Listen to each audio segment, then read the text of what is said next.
down and lose their house. We should have it in a free nation such as America.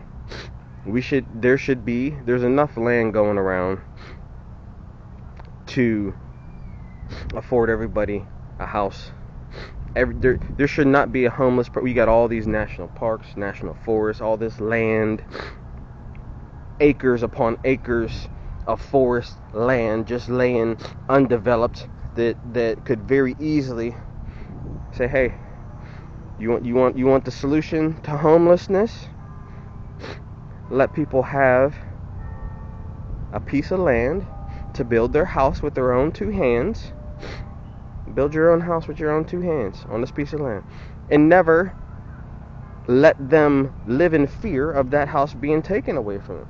You do not deprive people of their houses and make them live in fear of being cast out into the cold.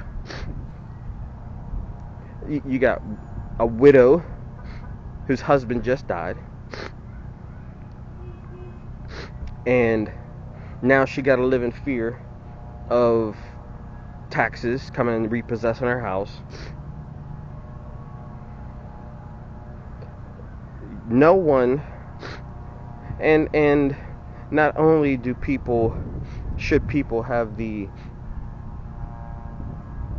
is a God-given right to have a house over your head, to have housing, so that you build your family with a wife and survive. But we enslave people to jobs through the mortgage system, through the fear of losing your housing. And so, and being cast out into the cold. But that's the country and society we live in right now, a society where we deprive people, we take people's houses, bro. That's what we do. We just come and snatch your house. Bankers come in,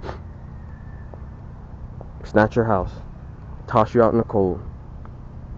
God created the earth for us men to live on, to work, to farm, to cultivate, to grow, and to survive. He gave it to us as a gift. Why should a man engineer and create any system that creates bondage in us and enslaves us to the toil in the pursuit of working for somebody else's dreams because they have resources and money? This land, and here's the reality of the situation. Only the land under a man's feet is the actual occupied real estate. That house you have at home, when you're not there, when your feet are not walking in, is not occupied. You may deem it as your possession, an earthly treasure, but the reality is you can only occupy the space between your feet. You can't occupy 1,000-foot square surface because you ain't 1,000 square feet. You might be, I don't even know, 1 square foot, one, I don't know how the dimensions, but that's the reality.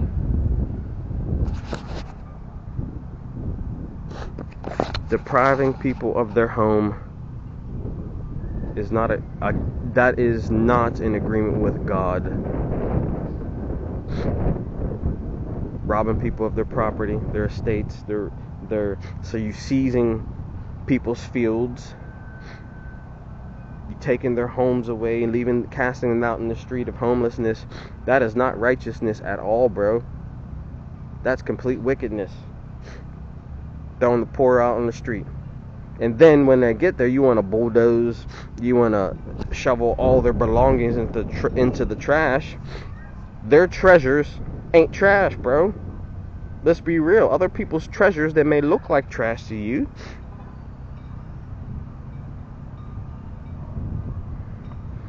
maybe they're treasures. Could be collectibles, could be antiques. I go into an antique store and I'm like, man, this is all trash. You know what I mean? Because you don't see the riches in it. Some people don't see the riches in other things. And well, I'm out here adding my sense to the world, giving my sense to the world on the truth is many, and we have people who buy up all the houses in neighborhoods, investment firms, companies, buy them all up, and then raise people's rents. Say, hey, pay this rent or you're gonna be homeless. You know what I mean? Bankrupt people for a housing, enslave them to a 9-to-5 that ain't paying them enough, make them live in fear and chasing. It's like a little mouse, chasing a piece of cheese on a wheel, just spinning, chasing that cheese, never getting it, burning yourself out in pursuit. You take away that fear of losing your house, and people become free. There's no reason why a man should have to pay to keep a roof over his head. You know what I mean? If you build it yourself, you maintain it, you work, you work your job wherever you want to work to build your house, but it should be yours, and you should never have to live in fear of someone coming to take it. Your house should be protected. If this was a nation that did what it was righteous. But we snatch widows' houses from them because they miss a payment. Snatch, gone, out on the street, boom. But I'm sick. They don't care. I'm alone. I don't care. You know what I mean? Cold, heartless, ruthless, and wicked, greedy system. The whole system is greedy. And so,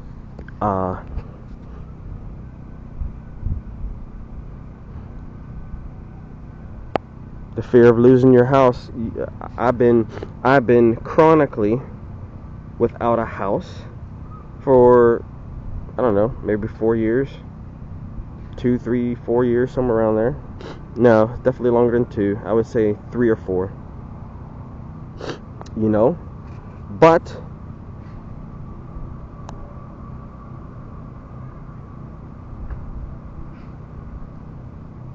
I'm free of the enslavement to that mortgage payment, and the fear of being homeless.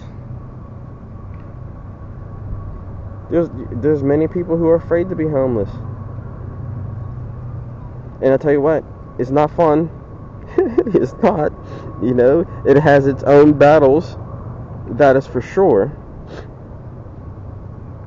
One of the biggest solutions that the church could provide for homelessness is dormitory, sleeping quarters, kitchen,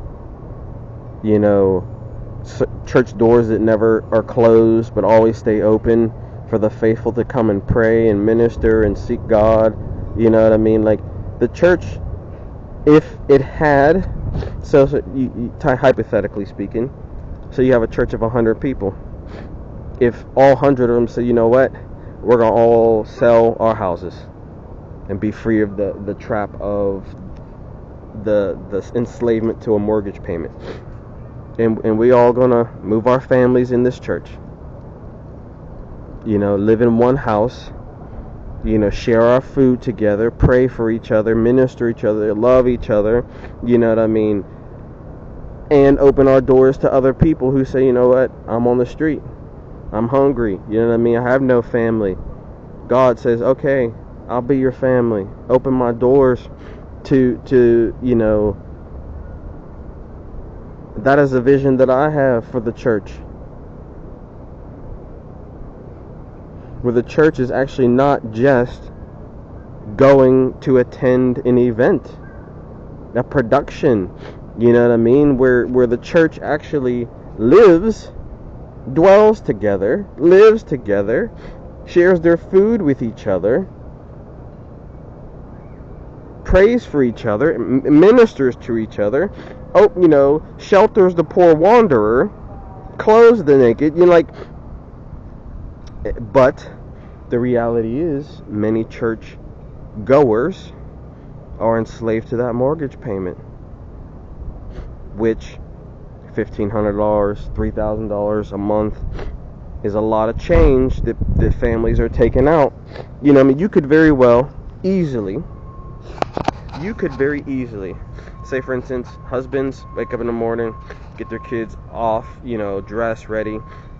In the church, you could have a school right there. Kids ain't got to go nowhere. Homeschool, work, do all the curriculum with all the other families that are also doing, homeschool. Moms can stay home if they're stay-at-home moms and want to teach. Boom, done. Dads can go off to work, earn income, pay down their debts, use what money they have available to be a blessing and sow into other people. You know what I mean? Like there's so many, and it's more of a communal type of interaction. But don't the sheep and the shepherd dwell together in a community, a flock that flocks together? You know what I mean? They eat the same grass in the field. Say, this is the grass. 1,000 sheep. Go ahead, eat this grass. We all eat the same grass. Share the food together. Sometimes we butt heads because we mad because somebody ate our patch of special beans that we wanted to eat, and we mad at that. So we want to butt them in the head. Boom. With the ram's horn. Sometimes we do that as families. But I believe a man should not be enslaved to a mortgage payment. He should not live in fear of losing his house and being tossed out on the street. These are lessons that, as I'm going through them and experiencing them, new insights arise. When I see things differently, I will let you know. But that being said, I'll talk to you later.